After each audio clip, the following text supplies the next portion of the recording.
Welcome to the Working Women's Channel. My name is Clara Capano, and we're going to share the real secrets to success. Come on in.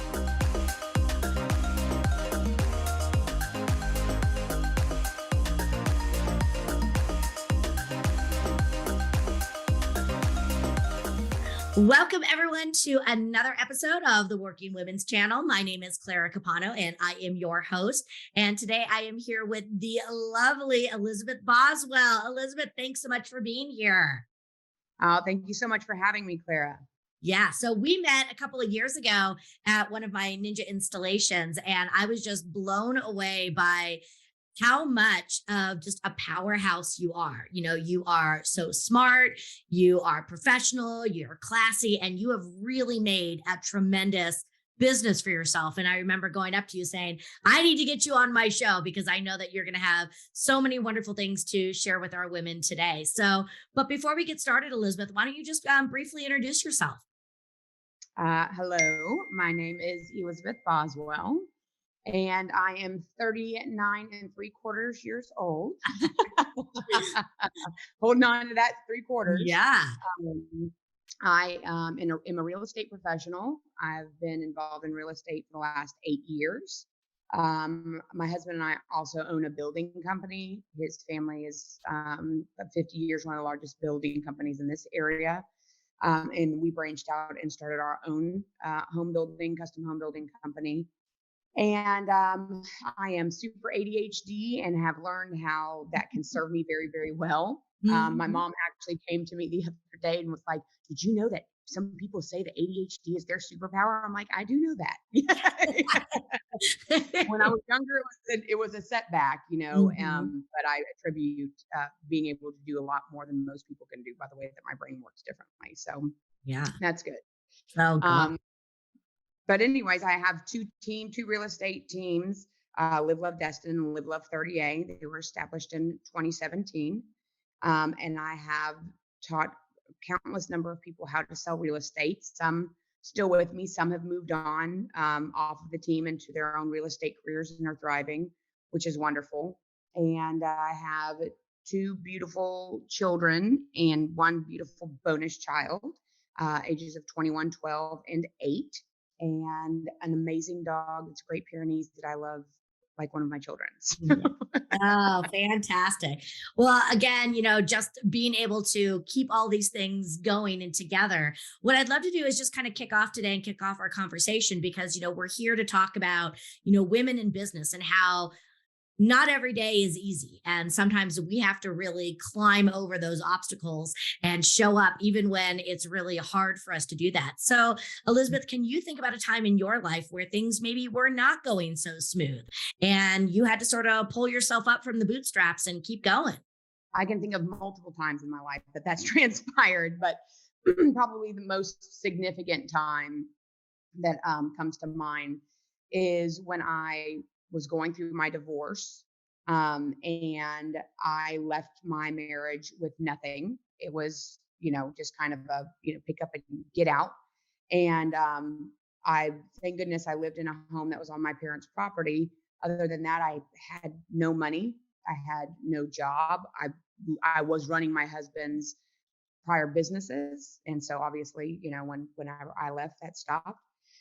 And I had a friend that called me and she just said, you would be so great in this position at my company. And she worked for a timeshare company. I had no idea what a timeshare was. I wish I had. So I got so you have to get your real estate license. So that's how I got my real estate license. Mm-hmm. Then I went in, I did very, very well because they teach you to believe in the product initially. And then the goose was given up and I knew that it was kind of all a sham and then I didn't do well anymore. Because I don't operate good in dishonest capacity. So anyways, and I went on to be someone's real estate assistant. That lasted for 5 or 6 months. And I just kind of saw a lot of money flying out the window. And I quickly realized there was zero room for any advancement. And I am one person that has got to continuously grow all of the time. And so I was reached out to by my former boss on LinkedIn. And then I, went and met with him And, he said, I think that you could do this. I think you could sell real estate. And I said, well, I can't be just commission based. Like I have to make enough money to support my children right now. It's so funny because he's like, well, how much do you need to cover your bills for 2 months? And I was like, oh, I'd need $2,000, which is comical to me at this Right. juncture. It's not $1,000 a month anymore, but which I mean, I guess can be perceived as good, right? Mhm. um, anyways, so I went through and I did that. I took his loan. I sold something, 2 months later, and then 2 months after that, and 4 months, and it just continually kept going on. And early on in my career, I was always scared that it was going to stop, so I'd always get anxiety. Well, that has followed me to later on in my career. Mhm. Even as this morning, I'm like, oh, I don't feel like I have enough going on, right? And so I'm like, if I don't have enough going on, I don't feel like I probably have 7 or 8 properties in a contract. It's not enough, right? It's been too long since I've written my last contract. So it starts giving me anxiety and making me Mhm. nervous. My husband will tell you, every time you start feeling like this, your phone starts ringing, something starts happening. And so you kind of have to keep that. But, I, anytime I have that anxiety, I always just put my head down. I'm like, okay, what could I be doing that I've not been doing, right? Because I've been too busy in the past to do this. I'm going to follow up with this, or I'm going to work on this. Sometimes it's an opportunity that you're being led to, instead of like, oh, I have to do all of this for these customers. Maybe it's time to work in your business, right? Mhm. And work on, establishing your database, or having it well rounded out, working on what's being sent out in your drips or your website, or whatever the case may be. So, that's kind of what we've been working on this morning, to do those kind of things. Yeah. Um, There are so many things that you hit on that I really want to kind of go back and unpack. The first thing is this idea of you had to recreate a life for yourself and basically let go and walk away. And I think that there are so many, people out there, especially women, whether it's they're walking away from a marriage or a business that they've run for several years or a job that they hate, but it's that I don't have any money. It's that fear. So, what would you say to someone, because it's easy to say, oh, just rip off the band aid and just do it, but easier it said was than not easy. done. It was Yeah. not easy. So what It would was be terrifying. what would be some things you would say to someone if they're like, it's time for me to get out of whatever situation, but they still have that fear? That if it is uncomfortable, it means that you are achieving growth.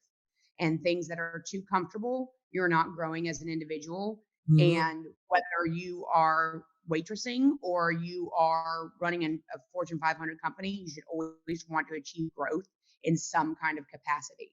So if it's uncomfortable and it's scary, do it. That's Yeah. the right thing to do. You're going to grow. You're going to have major positive life change, obviously, as long as you're doing something positive for yourself. So I did take the leap. At any time in my life, I'm like, oh, this is scary. Oh, you get that apprehension. You don't want to do it. You forge through, you grow, you're at a new level. You've Yeah. reached something new, Mhm. so. Definitely. And then I want to talk with you about this idea of, it's never being enough, because I think it, was really powerful when you said, you can sit there and say, oh, I don't have enough business, even though you have several things under contract. And I think that this is a mindset that a lot of entrepreneurs feel because we're Mm, basically unemployed every day.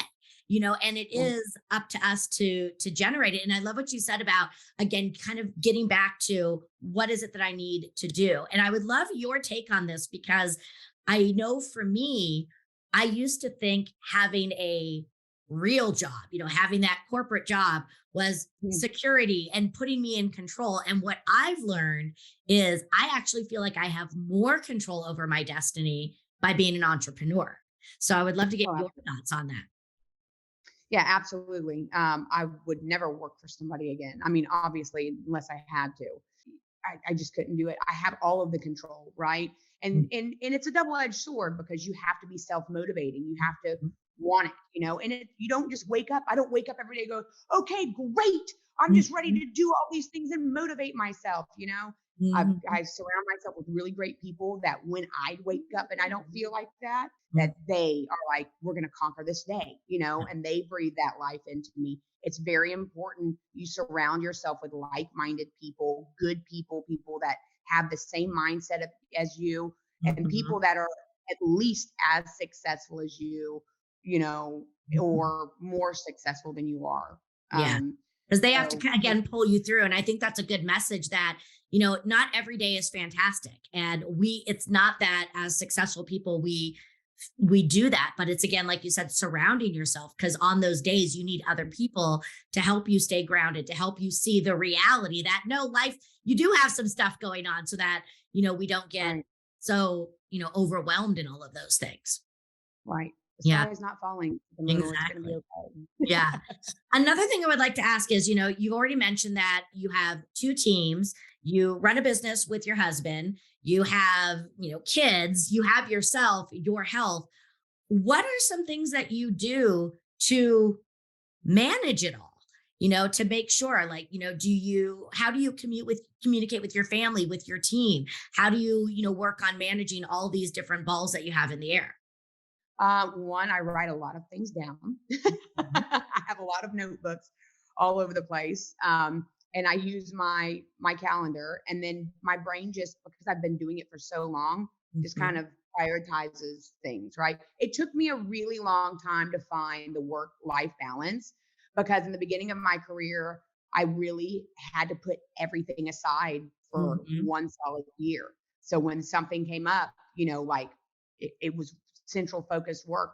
And because I did that, it enabled me to learn so much because I was able to just to divulge everything, out to Mhm. where I needed to be.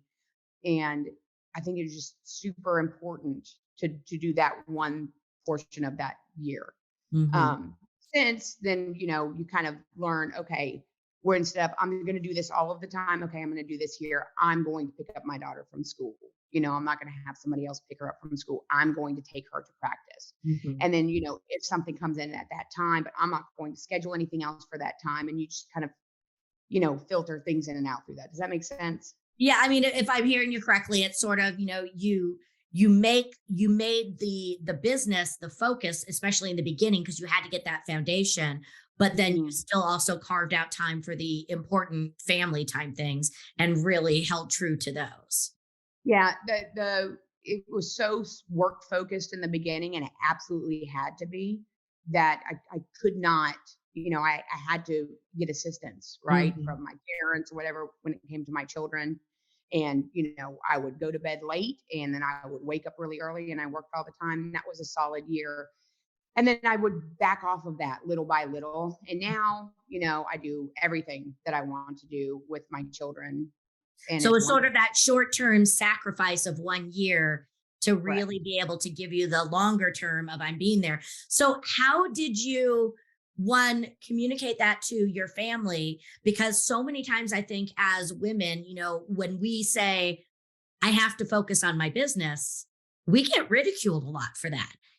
Oh, you're, I know that, my mom, when she went back to work, people were like, oh, your husband's going to have an affair because you're not being there to take care of him.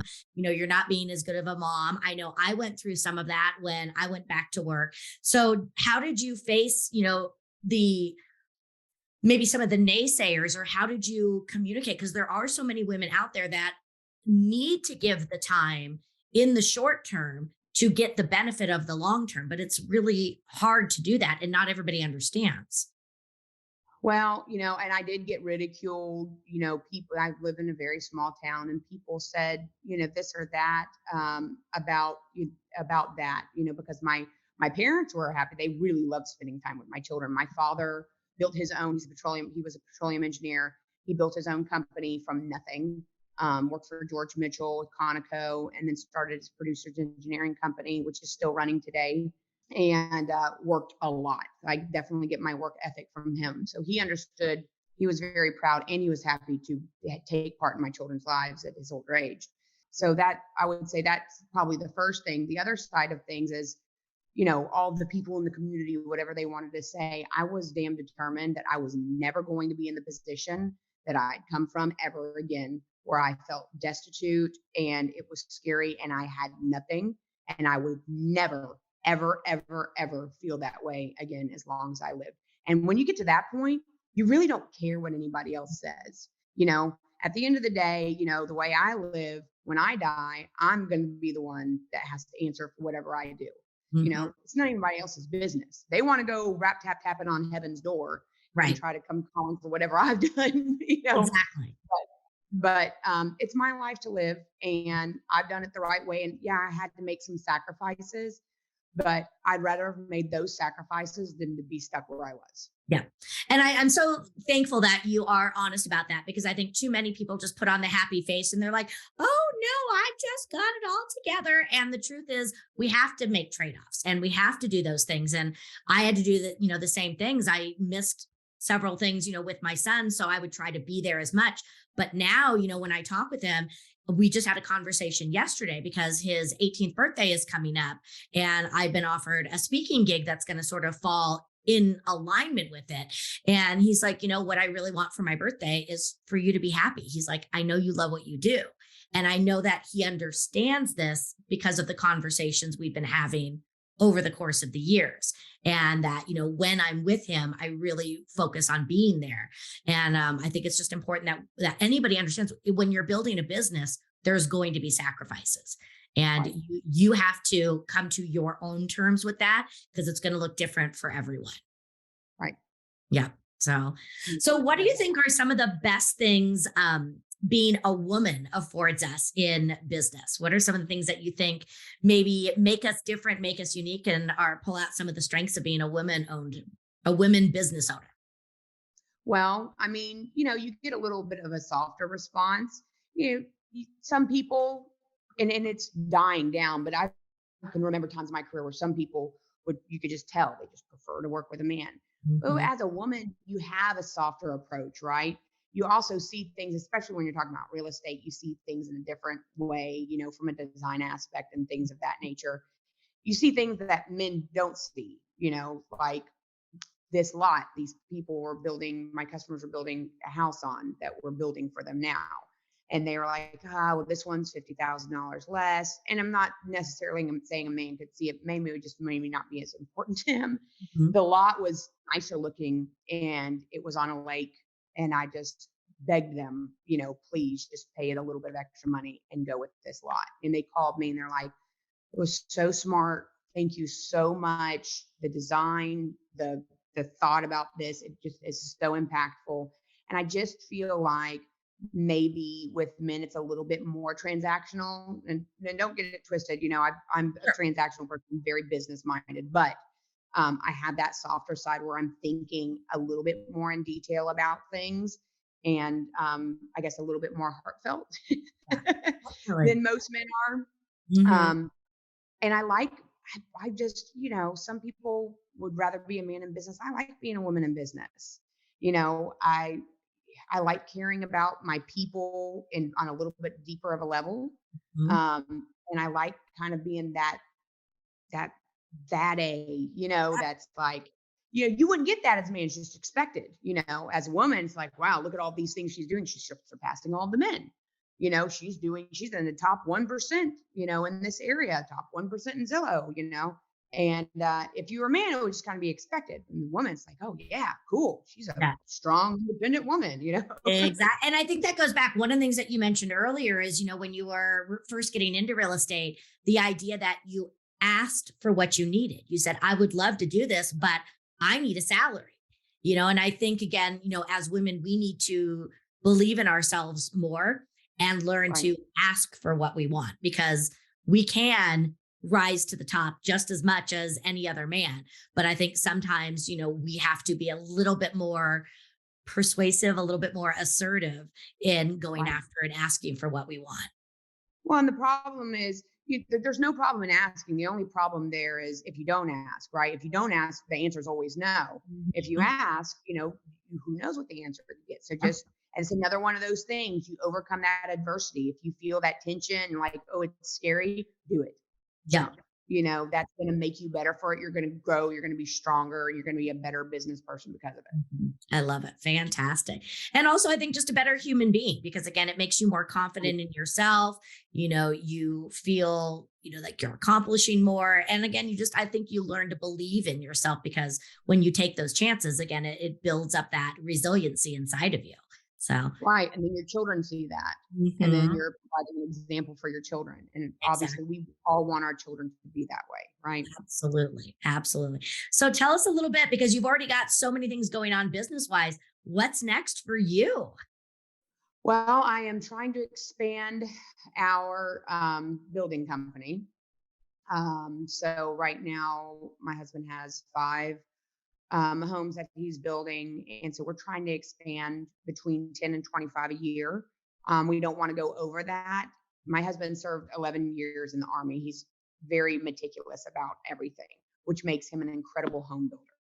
Mhm. The last home he just finished, they had one warranty item, which is your punch list item. So Yeah. that means the house closes, they go in, they look at everything, and there was one thing, cosmetic or otherwise, that wasn't up to par. I've never in I've 8 never years seen never that. seen or heard of that. So when I say he builds a damn good home, he really does. So once we started getting involved in that a little bit more, I'm just like, more people should be able to benefit from the kind of home that you can build. And so that's when I kind of came into the picture. I was like, okay, let me help grow this from a business aspect. You build the great homes that you're building. And he's a great business person as well. But, there's so much that goes into the building of the home. So that's when I started working on that. So the plan is to continue to grow that aggressively over the next year, and get a good point. When you grow, there will be kinks. So to work out the kinks as they come up with the growth, and go through the growing pains. And then I'm currently, and I wanted to tell you, at our installation in September, the most recent Ninja installation, we had our goals written down. And one of my goals was, I wanted to be on a board. My mentor, she serves on 8 boards across the world. She's an incredible human being, an incredible friend, and just wildly intelligent. And she's such a groovy person. I love her so much. But she gives me a lot of inspiration to branch out, learn new things, grow, be a part of organizations in a different way. So I wrote that in September. In December, I was invited to join the board, a local board for an organization that means a lot to me. It's Sinfonia, and provides, children with the arts and music in school, where that's all kind of dying away a little bit. So at a Right. younger age, provides instruments and things of that nature. So that was really exciting. I wanted to let you know about Yes, that. that's fantastic. Yep. So, I want to, so this is my first board, my under the Mhm. belt board, but I intend on continuing to learn and grow and be in more board positions in the future as Beautiful. well. Love it. So, we're going to get all your contact information and please put the information on your organization as well in there. So, if others want to donate or find out more about it and get involved. And I just think, again, what a great, way to end it because here it is we're not just talking about growing our businesses, but again, you're looking at the give back. And, that's one of the things that we talk about a lot is that contribution. And I even know when I went through some trainings with Tony Robbins, knowing how we can give back. And I love to see how you are really making the effort and the focus to bring in the harmony of the personal life, the business life, and then also the contribution. And I think it just goes to show that when you are clear and when you make these things a priority, there really is time to get all the right things done. There is. I'm glad you brought up Tony too. I did all of his mastery. I traveled Mhm. the world and did all of his mastery items. Yeah. Yep. That's it.